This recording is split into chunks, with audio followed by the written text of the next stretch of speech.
हाय HS community, स्वागत है आप सबका आपके अपने चैनल हंग्री स्पिरिट्स में। हंग्री स्पिरिट्स देख रहे सारे दर्शकों का मैं अंजू शर्मा दिल से स्वागत करती हूँ। तो बढ़िया रिव्यूज आए हैं आपके, क्योंकि एपिसोड्स बहुत बढ़िया थे। एक को छोड़कर अनुपमा का ओके ओके था, मगर क्योंकि बहुत बढ़िया था और ये रिश्ता भी काफी हद तक ठीक था। चलिए सुनाती हूँ आपके रिव्यूज। पहले वही निवेदन, जिन्होंने अभी तक चैनल को सब्सक्राइब नहीं किया है कर लीजिए, साथ में दोस्तों बेल आइकन दबाइएगा ताकि आपको हमारे वीडियोस के नोटिफिकेशन मिलते रहे। शुरू करते हैं अनुपमा से। नमस्ते अंजू जी। नवीन जी, मैं सोच रही अनुपमा के लिए क्या एपिसोड था। दाद देती हूँ अनुपमा को। अब समझती हूँ अंजू जी, आप कहीं ना कहीं सही हो। सुधारने की बहुत कोशिश की, मार मार के गुस्सा बना दिया पाकी और तोशु को, और घर से भी बाहर निकाल दिया था। पाकी को जेल भेजना चाहिए था, लेकिन अंश की शादी की वजह से वो एस्केप हो गई। मैं मानती हूँ उसको जेल भेजना ही चाहिए था, लेकिन अब उनको वो इतना ढीठ है, वो सुधारने नहीं चाहती। क्योंकि हम बच्चों को रास्ता दिखा सकते हैं, हम बोल सकते हैं। ये कितनी बार आप इम्प्लीमेंट या आसान या सुलभ कोई भी कह लो आप, अब डिक्शनरी से बाहर भी शब्द नहीं मिलेंगे आजकल के बच्चों से। और क्या होता है कई बार, ये तो कुछ नहीं है, कपड़े ऐसा पहनते हैं आजकल कि कई बार आप टोकते भी हैं।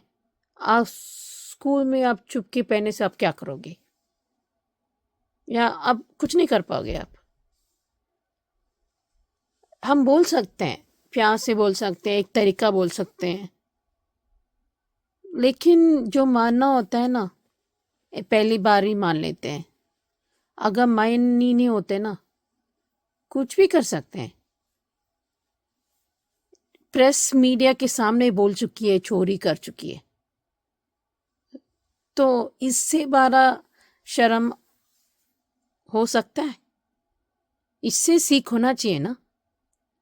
तो क्या समझें, क्या सुधारें, क्यों करना है? अभी बच्चे की भी बच्चे हो चुके हैं, कितनी सारी मदद कर चुकी है, और कितना करेंगे। इंस्टेड पुलिस जेल, क्या फर्क हो जाएगा? इग्नोर। जैसे देखो, आप जेल कुछ भी कर लो, कोई फर्क नहीं पड़ता। Best ignore. जैसे वो है ही नहीं, वो ही बहुत आपको चुभेगा। क्यों प्यार करना है? अभी भी क्या होगा, ब्लेम गेम होगा, रोना धोना होगा। लेकिन किसने कहा? राही ने कहा, सब ने मिलके कहा, उदाहरण भी दी, पर नहीं। मजाल है, उसको सुधरना है, सुनना है।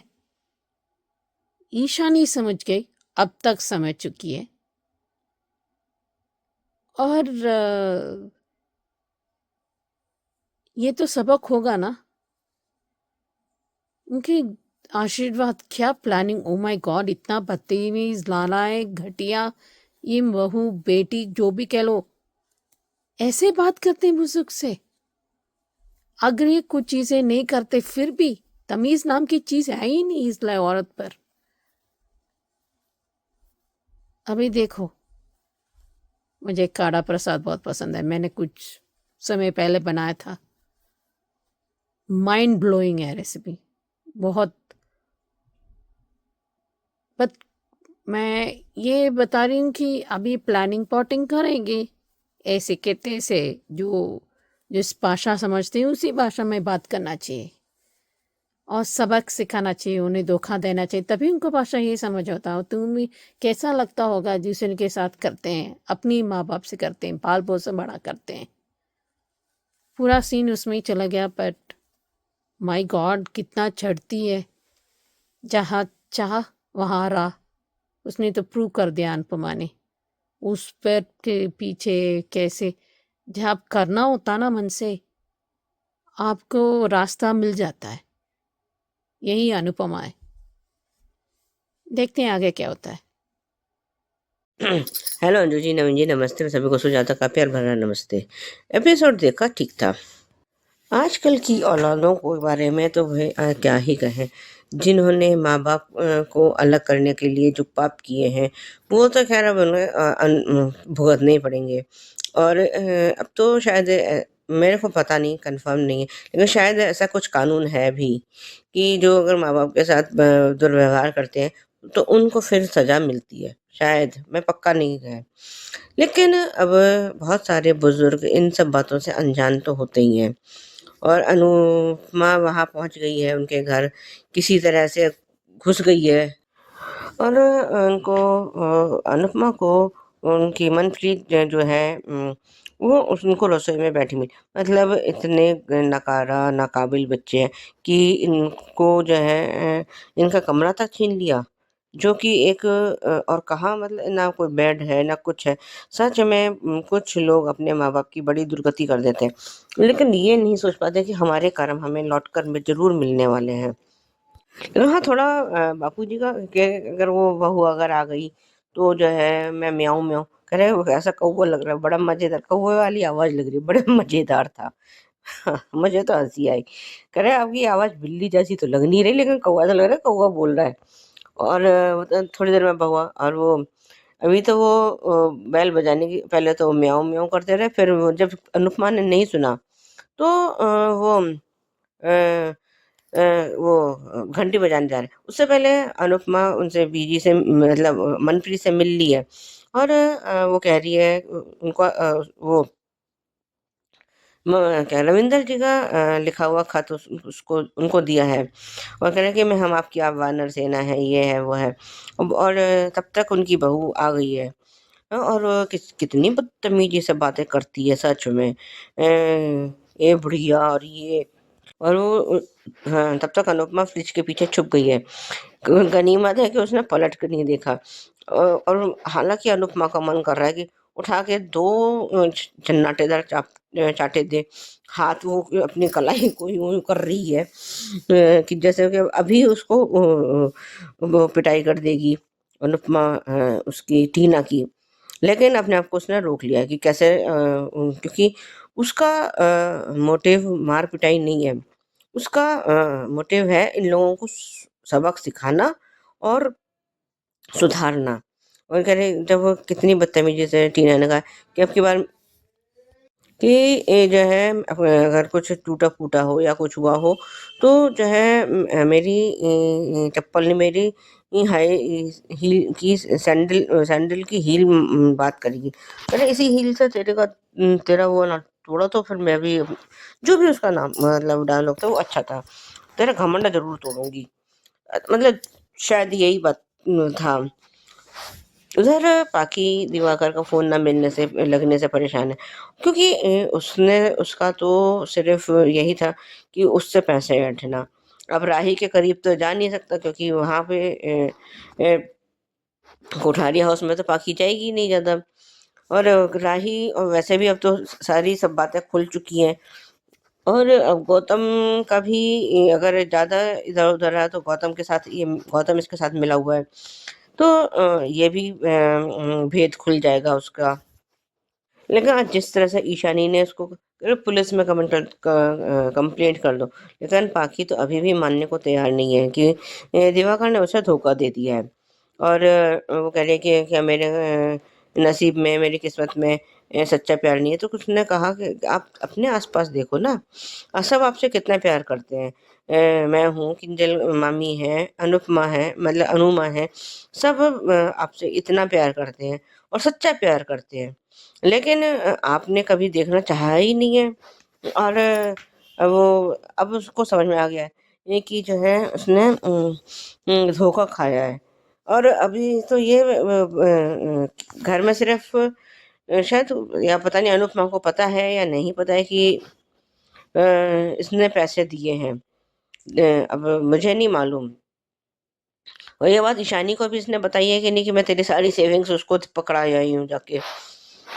इधर टीना ने उसको बोला है कि आपको मेरे घर में पार्टी है, आपको खाना।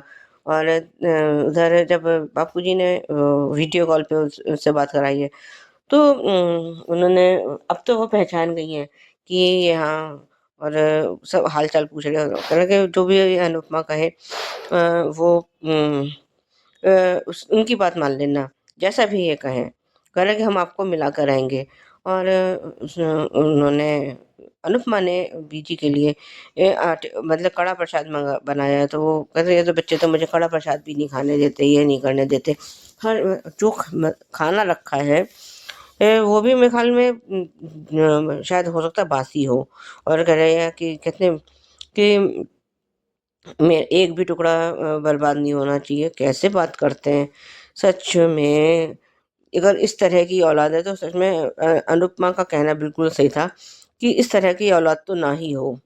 इतनी बदतमीजी से, इतनी गंदी तरीके से बातें कर रही थी वो बुढ़िया। और ये और जब अनुपमा ने उनके पैर छुए, कह रहे मेरी औलादों ने तो मुझे कभी ऐसे पैर छू मैंने कब का पैर छूने बंद कर दिए, मान सम्मान देना बंद कर दिया। लेकिन तूने मेरे को मेरा मान सम्मान सब कुछ लौटा दिया। और जब चिट्ठी दी है तो उसको छुपा लो अभी नहीं, तब तक हाथ पैर उनके कांप रहे थे, तो जल्दी से उन्होंने छुपा लिया है। और थोड़ा सा झूठ भी बोला है कि मेरे से तुम्हारा उसका मेरे तो चमचा टूट गया, ये हो गया, वो हो गया। और ठीक है, अब खैर वही यही पुराने वाला था। आज के लिए भी बस इतना ही। धन्यवाद। Hello Anju ji, Naveen sir and all my friends, मैं ख्याति। आज का एपिसोड देखा, ज्यादा कुछ नहीं था, लेकिन सच में अनुपमा, बापूजी, नासिर भाई और धीरज अंकल, चारों टीनेजर ने ये बीड़ा उठा लिया है कि रविंदर अंकल के बेटे और बहू को सबक सिखाना है। और उसका पहला कदम भी उठा लिया उन लोगों ने। जब रविंदर का बेटा एटो करके जा रहा था तो दोनों तरफ धीरज और नासिर भाई दोनों ही बैठ गए और उसे पूरी तरह दबा दिया कि उसके बेटे को तो सबक सिखा कर ही रहेंगे। जो उनकी बातें थी, सच में अच्छा लगा कि जिस तरीके से बाकी दोस्त मिलकर एक दोस्त को न्याय दिलाना चाहते।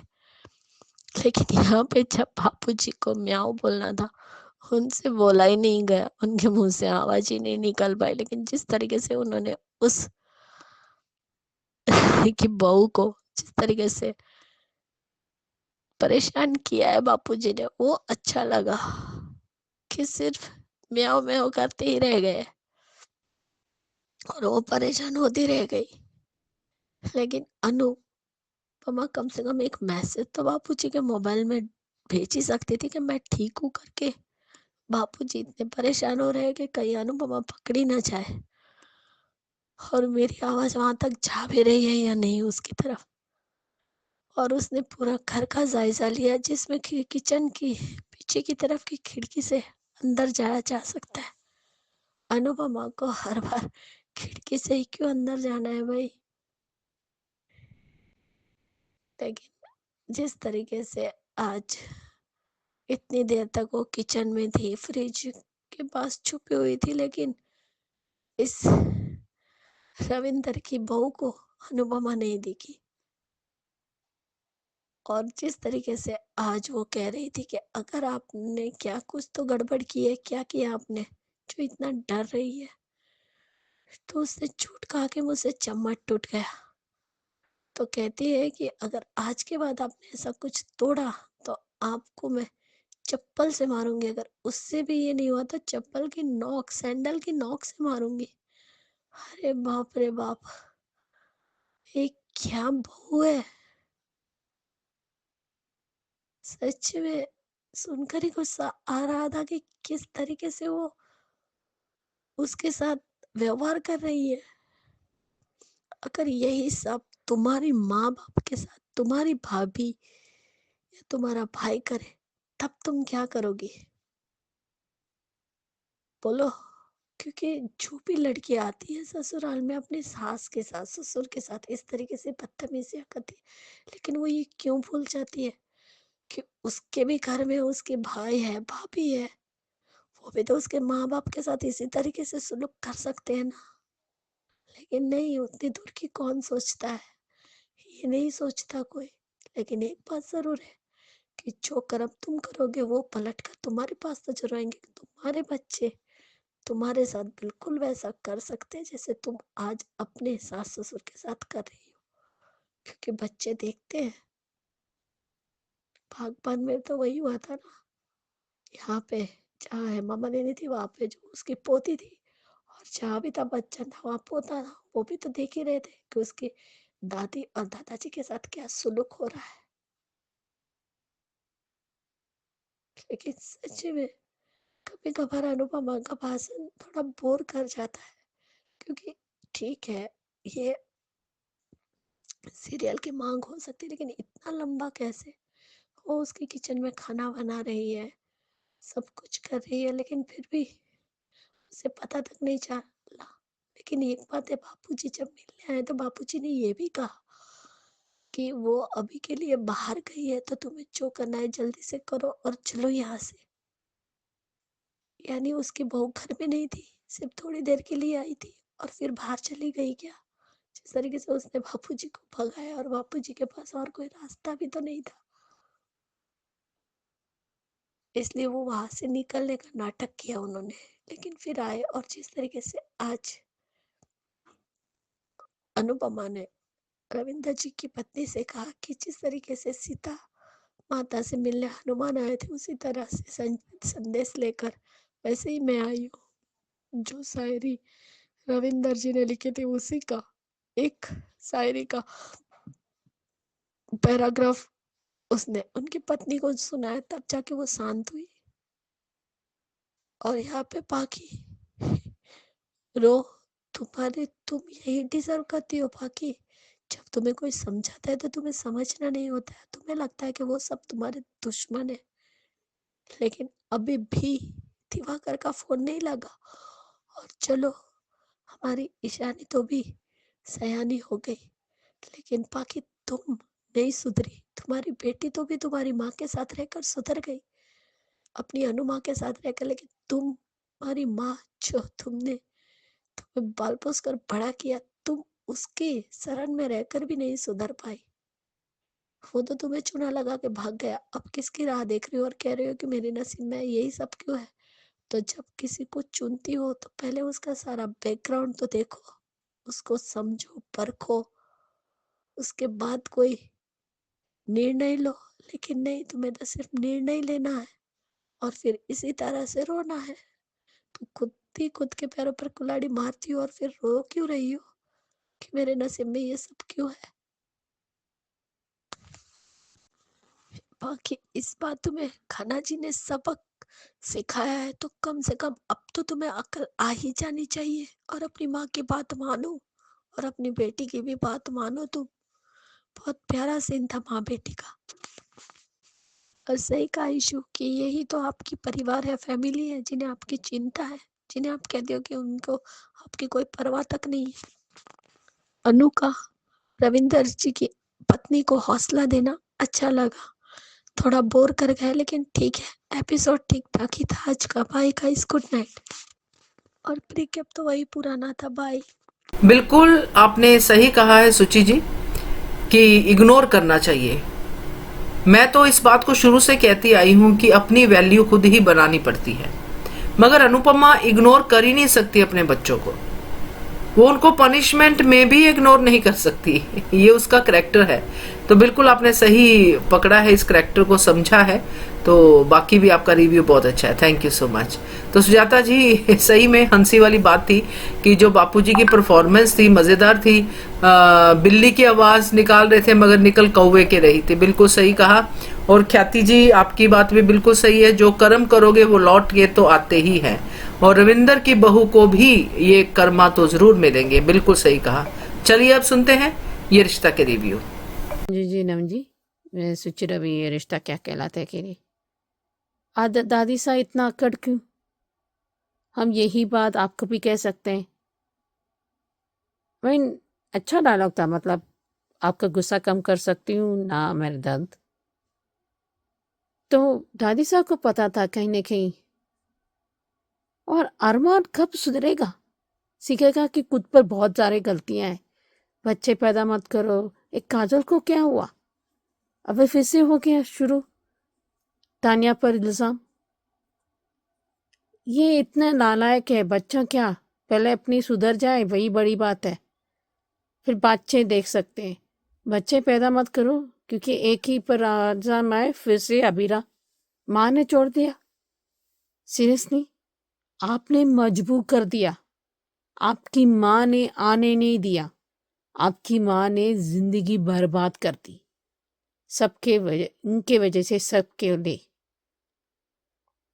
माता जी क्या अभी भी नहीं सुधरेंगे, अपनी फोली फौज से नहीं तोड़ेगी? मुक्ति को याददाश्त चला जाए क्योंकि फिर से ट्रॉमा। ये डॉक्टर से कब जब नाम करेंगे जो हैंडल करने के लिए मेडिसिन हो या एक्सरसाइज हो, जो भी आ, थोड़ा आसान हो जरा, क्योंकि मुक्ति समझदार इंसान है। उससे बात करने से कुछ तो हल होगा ना, साइकेट्रिक थिंग। जो बस है कि आजकल बहुत मॉडर्न तरीका आया है, आसान नहीं है। कभी कभी मैं सोचती हूँ ये ब्लेम गेम की वजह से आधे पेरेंट्स नहीं जाती, मैं नहीं जाती। और दूसरी बात, मायरा इतनी भी बुरी नहीं है। कहने के कुछ अबीरा ने कुछ सही किया है और अबीरा के गुण उसमें आया है। थोड़ा वो धुन से पड़ गया है क्योंकि गुस्से के आड़ की वजह से। और फिर से अरमान इतने भी मोह, क्या अबीरा यही कर रही है मुक्ति के लिए? अपनी दुनिया समझते हैं क्योंकि उसने बहुत कुछ किया है मुक्ति के लिए, लेकिन वो करना पड़ा। क्या करती हो? क्या अम, उसके परनानू पीनानू के बेचती? अगर करती तो अच्छी बात होती, कम से कम वो बच्ची चैन से जीती, प्यार के माहौल रहते। लेकिन वो तो नहीं है ना। वो तड़प रही है मायरा को देखने के लिए, और वो अपनी माँ से बहुत नफरत करती है, थैंक्स टू विद्या और अरमान। हम क्या ही कहें, खुद के वजह से सब हैरान हो गए। तन्या अच्छा हुआ उसने नहीं चाहती है। तब मैं प्रिपेयर्ड नहीं था, अभी प्रिपेयर्ड हूँ। रियली सीरियसली, तू दूसरों के काम बिगाड़ते हो, गड्ढा खोदते हो अरमान जी और कृष जी। आप बच्चे उम्मीद रखते हैं, खुद से गलतियां सब सीखोगे, कब मानोगे? अभी तो प्रिका बहुत इंटरेस्टिंग है, प्यार और गुस्सा आएगा, पर जब बात करने से वो सुलझाएंगे। लेकिन अभिमान का फिर से इतना ये नहीं होगा, लोगों को, फैंस को या स्पेक्टेटर्स को, जो भी है उनको पसंद नहीं आएगा। ठीक है, अच्छा है, बस ऐसे वो दिल से नहीं जुड़ेंगे। देखते हैं आगे क्या होता है। Hello Anju ji, Naveen sir and all my friends, मैं ख्याति। आज का एपिसोड देखा ये रिश्ता का। किस हक से अरमान तानिया और क्रिश को ये बात कह रहा है कि तुम बच्चा पैदा मत करो, क्योंकि जब तक बच्चा नहीं आता तब तक ही उसके बारे में बातें, जब बच्चा आ जाता है, जो भगवान का गिफ्ट कहते हैं हम, फिर उसकी कोई वैल्यू नहीं करता। ये बात तुम कह रहे हो अरमान, जो इस बच्चे को लाना तक नहीं चाहता था, वो तो अभिरा की ही सिद्ध थी ना, कि रूही के जरिए सर्वोगेस मदर बनकर वो तुम दोनों के बच्चे को इस दुनिया में लाए। वरना तुमने तो मना ही कर दिया था पूरी तरह से। तुम तो सिर्फ अभिरा के जिद के आगे झुके थे, इसलिए आज तुम्हें मायरा नाम की वही गॉड ब्लेस मिला है, ब्लेसिंग मिली है उनकी मायरा के रूप में। और आज तुम कह रहे हो कि तुम लोग बच्चा पैदा मत करो। पहले खुद के गिरेबान में झांक कर देखो। और आज तानिया ने कुछ गलत नहीं कहा, क्रिश ने जो किया है वही बताया है, फिर तुम किस हक से आज काजल बोल रहे हो? जब तुम्हारा बेटा तुम्हारी बहू को इस तरीके से ताने देता था, उसे भला बुरा कहता था, तब तो तुम्हारा मुंह नहीं चलता था। आज तुम्हारा मुंह को बहुत ज्यादा चल रहा है। उस वक्त क्या तुम्हारे मुंह में दही जमा हुआ था जब तुम्हारा बेटा तुम्हारी बहू की बॉडी शेमिंग भी करता था? नहीं चाहिए उसे बच्चा तो नहीं चाहिए। जब वो बोल रही थी कि बच्चा चाहिए तब तुम्हारा बेटा मना कर रहा था, और आज तुम्हारे बेटे को बच्चा चाहिए तो वो मना कर रही है, क्योंकि उसे अपना करियर सेट करना है और ये उसके खुद की चॉइस है। तुम उस पर कोई भी फैसला नहीं थोप सकते। ना क्रिश तुम थोप सकते हो, ना ही तुम काजल को तुम थोप सकती हो, क्योंकि ये फैसला तानिया लेगी कि उसे क्या करना है। और यहाँ पे चलो, सही बच्चे ही एक दूसरे के हाथ में आए हैं, खाना लेकर आइए, बच्चे खाना भी खा रहे हैं।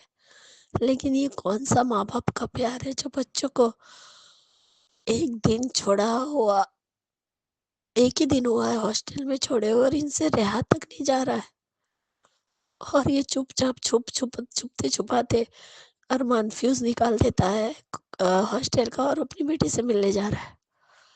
एक पल के लिए तो लगा मुझे भी कि जब मुक्ति को वार्डन ने कहा कि तुम अपनी शाल हटाओ, क्योंकि उसके अंदर तो हबीरा छुपी थी, लेकिन वो बाहर निकल गई थी जब तब तक लाइट भी आ जाती है। दोनों ने खाना भी खाया, बच्चियों ने, और मायरा ने अपने बाप को भी खिलाया और यहाँ मुक्ति ने भी खिलाया। लेकिन सच में थोड़ा ओवर प्रोटेक्टिव नहीं दिखाया है दोनों माँ बाप को। और लो, ये सुखचंद तक दादी ईसा ही निकली, लेकिन दादी साहब ने जिस तरीके से बात की, उनका जो ट्यून था वो अलग था। यानी वो सब कुछ सच जानती नहीं, आधा सच ही पता है शायद उन्हें। और सही तो कहा ना, जिन रिश्तों के लिए उसने इतना कुछ किया, उन्होंने कौन सा उसका सम्मान रखा है, तो वो अब रखेगी। अब क्यों रखे? ताकि मीनू चाची को किसके मैसेज आते हैं, क्योंकि आज भी झगड़े के वक्त भी उन्हें मैसेज आया तो मुझे जाना होगा, तो घर की प्रॉब्लम से बड़ा है क्या, तो वो रुक जाती है। अबीरा सब कुछ क्यों नहीं बता देती? कहा उसने वानी ठीक है तो मुक्ति, उसके लिए तुमने अपना सब कुछ छोड़ दिया। यानी दादी को भी पूरा सच पता ही नहीं है अभी तक कि अबीरा के साथ हुआ क्या था।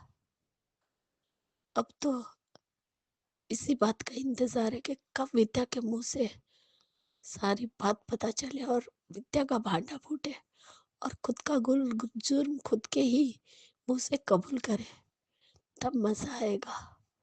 ये जो कुछ भी रायता विद्या ने फैलाया है, उसकी वजह से एक बच्ची भी माँ से अलग हो गई और एक माँ भी अपने बच्चे से अलग हो गई, लेकिन फिर भी रत्ती भर भी विद्या को शर्म नहीं है। और आज विद्या को नहीं दिखाया ये झगड़ा हो रहा था, लेकिन आ, अच्छा लगा। माँ दादी और मायरा का जो थोड़ा कन्वर्सेशन था थोड़ा ठीक था, सॉरी अबीरा का, और वो अपनी बेटी को मिलने के लिए भागी, क्योंकि उसे जो मुक्ति को पूछा कि तुमने एक ही दिन में झगड़ा भी शुरू कर दिया, तो हाँ, वो मिस अकड़ू प्रिंसेस है, उसका नाम मैप है, मैप तो हाँ, लेकिन उसका नाम क्या है तो मायरा, इसलिए उसे लगता है वो उसकी सरनेम पूछ रही है, लेकिन वो बता नहीं पाएगी। इसलिए तब उसे डॉक्टर की बात याद आती है कि अगर ज्यादा ही से जोर दिया गया तो ये खुद को एकदम ये हो जाएगी, हाइपर हो जाएगी, जिसकी वजह से फिर उसने पूछना ही छोड़ दिया और कहा कि तुम टेंशन मत लो, लेकिन अब ज्यादा झगड़ा मत करो, तुम पढ़ाई करने पढ़ाई पर ध्यान दो, क्योंकि बहुत मुश्किल से दोनों ही बच्चियां बोल रही कि हमारा एडमिशन हुआ है, तो हम ऐसा कोई काम नहीं करेंगे जिसकी वजह से हमारे पेरेंट्स को सुनना पड़े। तो ठीक था वैसे आज, लेकिन तानिया ने जो कहा वो भी बहुत ही बढ़िया लगा, वो कन्वर्सेशन भी अच्छा था। देखते हैं अब अबीरा और अरमान दोनों आमने सामने आएंगे। Bye guys, good night. Suchi ji बिल्कुल करेक्ट कहा आपने।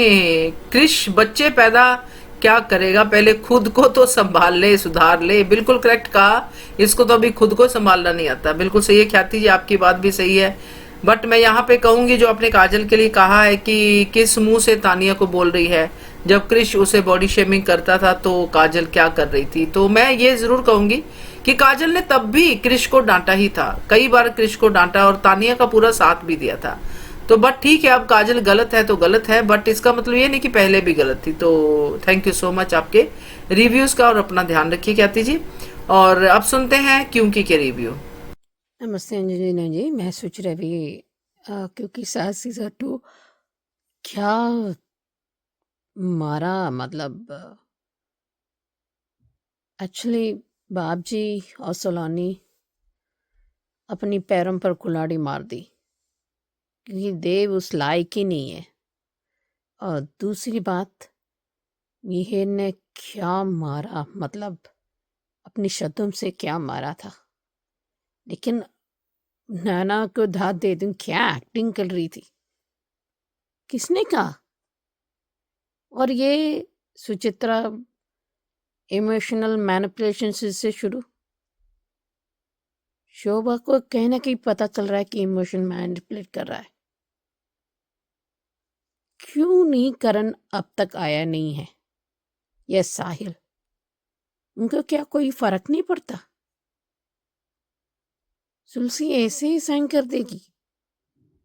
अभी खैर नहीं, जो जो राज पता है ना, अभी दीवारों को भी कान होता है, तुमको पता चलेगा, कुछ एपिसोड्स में पता चलेगा। और इन दोनों मिलके नानों को ऐसी की तैसी कर देंगे। रियली सीरियसली, मिताली, सुचित्रा रास्ता दिखाने जब उसके साथ तय रहे, किस अपनी ससुरा के पीछे ऐसे गलत फहमी पाल रहे हैं। अपनी आई मी माई सेल्फ के अलावा कुछ नहीं दिखता। वैसे भी ऋतिक को छुटकारा पाना चाहिए मिताली को। उस बच्ची की ये क्या कर रही है, उसको तो कुछ भी नहीं है। माँ का प्यार, इंसान ही नहीं है तो अच्छे इंसान नहीं बन पाए तो क्या ही माँ या औरत या क्या। देखते हैं आगे क्या होता है। हेलो अंजू जी, नवीन जी नमस्ते, और सभी को सुजाता का प्यार भरा नमस्ते। ये क्योंकि के लिए एपिसोड देखा अच्छा था। जिस तरह से कल तुलसी ने, पहले तो तुलसी ने नैना को धोया, उसके बाद जो मिहिर ने धोया है वो तो मतलब माइंड ब्लोइंग था। जब तुलसी उसको कन्फ्रंट कर रही है तो कह रही है कि मैंने इनको, इस घर को 6 साल दिए, मिहिर को 6 साल दिए, तो अब मैं कहाँ जाती, कर जहाँ मैं गई थी। बड़ा बहुत बढ़िया बोला है कल तुलसी ने।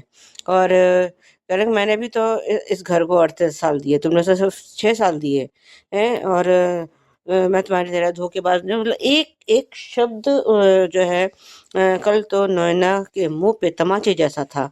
लेकिन क्योंकि उसने महाबेशरम इंसान को कहाँ शर्म आनी है, क्योंकि उसने तो ये सब प्लानिंग और प्लॉटिंग करके मिहिर को पाया है ना।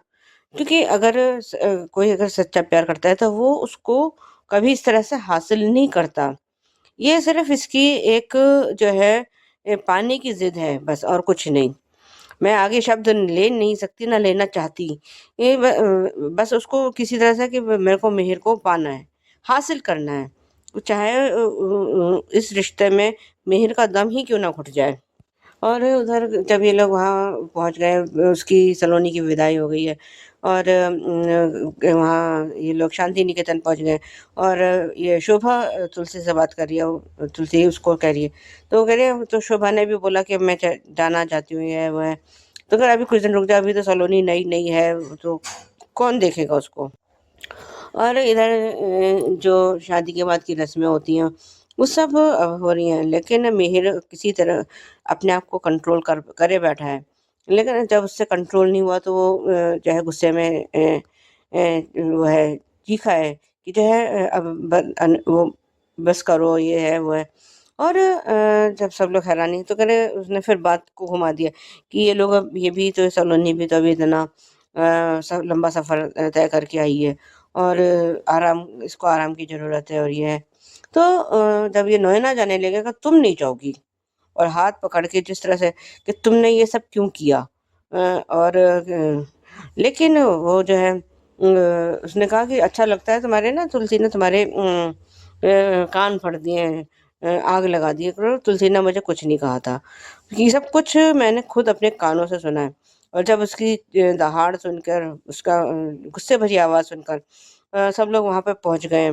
और उसने महिर ने कहा भी है कि मैं ये सब अभी सबके सामने नहीं कहना चाहता था, और ख़ास तौर पे सलोनी के सामने। लेकिन मुझे ये सब कहने पर अब तुम मजबूर होना पड़ा, और सबके उसके सामने उसके सामने सब कुछ आ गया है। कि किस तरह से उसने डाइवोर्स पेपर भेजे थे, किस तरह से उसने फ़ोन किया था, और सारा वो है, सब कुछ कच्चा चिट्ठा उसने, नोएना ने खुद ने खोला है। ये तो सोच रही थी कि मैं जो है ये करके मैंने बहुत बड़ा तीर मार लिया है। कह रहा है कि कितनी बेशर्मी से, कह रहे कुछ गया तो नहीं ना, शांति निकेतन जा सकता था, और कल कुछ हुआ तो नहीं, अगर मैंने कुछ बिगाड़ा था तो बना भी दिया। ये सब तो बाप रे बाप। अरे पहले तो तुम चली गई, उस तुलसी से जो बोल रही है कि अब तो तुम भाग गई थी, अब आई हो, तो अब डाइवोर्स खत्म करो, और वो इस रिश्ते को खत्म करो। पर 38 साल का रिश्ता जो है इतनी आसानी से खत्म होगा क्या? जहाँ जिस जो तुलसी मेहर के कण कण में बसी है, वो क्या उसको अपनी रूह से अलग कर पाएगा? 6 साल में तो तुम्हारी शादी हुई नहीं, तो आगे जो है 6 महीने, अभी तो 6 महीने का टाइम बाकी है ना, तो कैसे हो जाएगी? सोच कैसे रखा है? इतनी सी बात नैना के समझ में क्यों नहीं आ रही है? और जब मिहिर ने उसको ये कह दिया है कि तुम इस घर को छोड़कर चली जाओ अभी के अभी, तो उसकी जो हैरानी से जो है ना आंखें फटी गई, फटी की फटी रह गई। तो होना भी ये चाहिए, क्योंकि साजिशें कब तक छुपी रहेंगी? कभी ना कभी सच तो बाहर आ ही जाएगा ना। ऐसा तो है नहीं कि जो है वो कब साजिशें चलती रहेगी अपनी चालें, और किसी को कभी को सच पता चलेगा नहीं। सच को बाहर आने में देर सवेर तो हो सकती है, लेकिन सच आता ज़रूर है बाहर। और उधर और ये मिताली भी बड़ी हैरानी परेशान से देख रही है कि इसके, जब इसकी मौसी को निकाला जा सकता है तो फिर मिताली किस खेत की मूली है।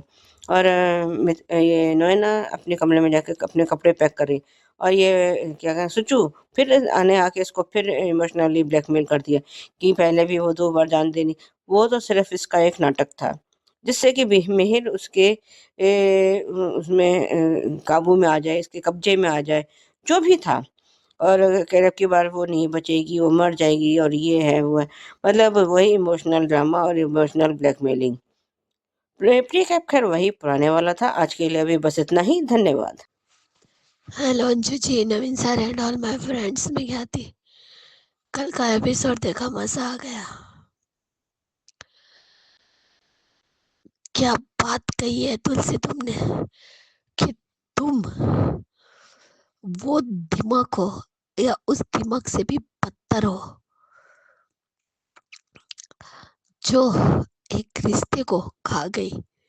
और उसने सही कहा कि तोइना क्या कह रही थी कि तुम्हारा और मीर का रिश्ता दम तोड़ रहा था, तो मैंने तो तुम दोनों को बचाया है, तो मरा तो नहीं था ना, कुछ बचा नहीं था रिश्ते में, लेकिन मरा तो नहीं था ना।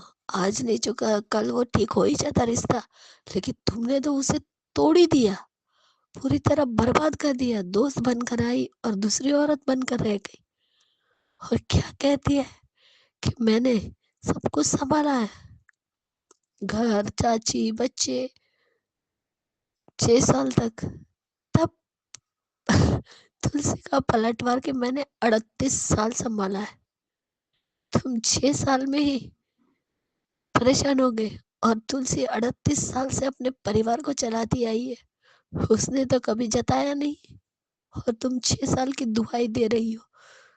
तो तुम्हें थोड़ी मीर ने कहा था कि अपने घर में आकर रहो, तुम्हें तो गायत्री चाची लेकर आई थी, और तू और तुम्हारी बहन खुद आए थे। और मुझे ये समझ में नहीं आता, ये सोचो बार बार क्या कहती है कि मेरी बहन मर जाएगी।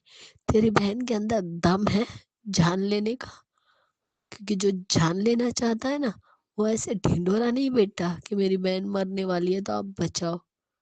जिसको अगर मरना है तो वो खुद कदम भी उठा लेगा चुपचाप, ऐसे ढिंढोरा नहीं पीटता बैठेगा। और शर्म आनी चाहिए तुम्हें। सोचो, मिहिर की जिंदगी तुम्हारी बहन ने बर्बाद कर दी, जबकि उस रात को कुछ नहीं हुआ, ये बात जानते हुए भी तुम चुप हो और उल्टा मिहिर को ही तो बातें सुना रही हो। शर्म आनी चाहिए तुम्हें। कह रही हो मेरी दीदी को बजा दो, उसने जो किया आपके परिवार के लिए किया। तो क्या किया है? क्या बिन्ना संभाला? क्या उसने बच्चों को उसी तरह संभाला जिस तरीके से तुलसी संभालती थी? नहीं संभाला। तो किस दम से तुम पैर के ऊपर उंगली उठा रही हो? ये उंगली तो तुम दोनों बहनों पर उठनी चाहिए, शर्म आनी चाहिए। और सही कहा मीर ने कि मैं अब तक चुप था, लेकिन अगर तुम्हारी ऐसी बचकानी हरकत की वजह से मेरे परिवार को कुछ भी भुगतना पड़ा तो वो मैं बर्दाश्त नहीं करूंगा। यानी मिहिर अपने परिवार से आज भी उतना ही प्यार करता है और उसकी इज्जत भी करता है, और नैना ने उसी इज्जत की धज्जियां उड़ा दी, लेकिन फिर भी उसे रत्ती भर शर्म नहीं है। लेकिन आज मिहिर का रौद्र रूप देखकर बहुत मजा आया, दिल खुश कर दिया आज मिहिर ने। नैना डार्लिंग की बैंड बजा दी। और सही कहा नैना ने कि तुम नैना नैना डार्लिंग करके बोलते हो तो क्या मुझे समझ में नहीं आता कि तुम ताने मारते हो? तो फिर ऐसी हरकत करनी ही क्यों नैना, कि तुम्हें ताने मिले? लेकिन नहीं, नैना को तो अब भी मिहिर ही चाहिए। अब देखते हैं ये बात कौन सुनता है कि 6 साल पहले एक गलत बात पर ये रिश्ता जुड़ा है, जो झूठ की बुनियाद पर जुड़ा हुआ है रिश्ता, जो मैं टूटने नहीं दे सकती, लेकिन ये टूटेगा। और ये बात कोई ना कोई तो जरूर सुनेगा, क्योंकि दीवारों के भी कान होते हैं और सुनने भी चाहिए। और मैं चाहती हूँ कि परी सुनी ये बात, क्योंकि जिसने अपने माँ बाप को दूर किया वही अपने माँ बाप को भी मिला है। तो परी का ये सारी बात सुनना बहुत जरूरी है। और यहाँ पे सलोनी की विदाई हो रही है। इतने दिनों बाद गुजराती गाना सुना है। सही कहा, दिकरी और गाय यानी बेटी और गाय दोनों को जहां भी लेके जाओ वो पीछे पीछे चली जाती है। वही गाने का अर्थ है कि दिकरी तो पार की थापण गया है, दिकरी और गाय दौरे त्या जाए। सच में आज बाप जी ने कहा कि मैं अपनी बेटी को तो भेज रहा हूँ, लेकिन फिर भी मुझ में मेरे अंदर डर है। तब उसने कहा डर किस बात का बाप जी? आपकी बेटी गोवर्धन वीरानी और अम्बा वीरानी के घर जा रही है, और वहां पे मिहिर भी है, गायत्री चाची, दक्षा चाची, शोभा, बाकी सब भी है। लेकिन तब उनका कहना कि तुम और मिहिर नहीं हो वहां पे, तो हमारी बेटी के लिए मुझे चिंता तो रहेगी। अब देखते हैं ये जो सलोनी गई है और जिस तरीके से वहां पे भी जो उन दोनों के बीच में रिचुअल चल रहे थे, और जब मीर का गुस्से में इस तरीके से चिल्लाना और बाद में कहना सलोनी को कि बेटा तुम्हारे सामने ही ये सब कुछ हो जाए, मैं चाहता तो नहीं, लेकिन अब तुम इस परिवार की बहू हो तो तुम्हें भी सब कुछ पता होना चाहिए। और उसी हिसाब से नोहिना को कटघरे में खड़ा कर दिया मिहिर ने। और सच में नोहिना दिमागी है, जिसने मिहिर के हंसते खेलते गृहस्थ को बर्बाद कर दिया, वो भी परी के जरिए, परी को मोहरा बनाकर। पहले तुलसी ने नैना की बैंड बजाई, बाद में मीर ने नैना की बैंड बजाई। कल तो मिहिर के एक एक डायलॉग पर और तुलसी के एक एक डायलॉग पर ताली और सीटी बजाना तो बनता ही है। दोनों ने कल दिल खुश कर दिया। और सही कहा मिहिर ने भी कि मेरे परिवार की खुशियों की कीमत तुम्हारा ये नाटक बर्दाश्त नहीं करूंगा कि तुम अपने स्वार्थ में इतनी अंधी हो गई कि तुमने मेरे परिवार की ही इज्जत की धज्जियां उड़ाना सही समझा। और सही कहा निकल जाओ यहाँ से राइट नाउ, लीव। वाओ, मजा आ गया। तुम्हें क्या लगा कि तुम ये जो हरकतें करोगे तो मिहिर तुम्हारी आरती उतारेगा? कभी नहीं। तुम्हें कल सही तुम्हारी बिल्कुल करेक्ट पहचाना आपने सुचित्रा को, सुचि जी, क्योंकि ये इमोशनल मैनिपुलेशन में बहुत माहिर है। फिर से शुरू कर दी इसने, बिल्कुल सही कहा। और सुजाता जी आपकी भी बात बिल्कुल सही है कि तुलसी का एक एक शब्द नोएना के मुंह पे तमाचा था, बिल्कुल तमाचे की तरह था, मगर वो ढीठ है, तमाचा माने तो। और ख्याति जी बिल्कुल करेक्ट कहा, सही नाम दिया तुलसी ने नोएना को, दीमक। दीमक बहुत ही करेक्ट नाम है, ऐसी औरतें दीमक ही होती हैं। बढ़िया reviews, thank you so much आप सबका। और आगे भी ऐसे ही आपके प्यारे प्यारे रिव्यू सुनते रहें, बस अपनी सेहत का जरा ध्यान रखिएगा और बस भेजते रहिए। और आप लोग भी देखते रहिए इस रिव्यूज और अपनी जो अच्छी अच्छी कमेंट्स है वो देते रहिए। तो keep watching Hungry Spirits channel. Thank you so much. Subscribe to our channel by clicking the subscribe button. Click the bell button and enjoy the latest uploads from our channel.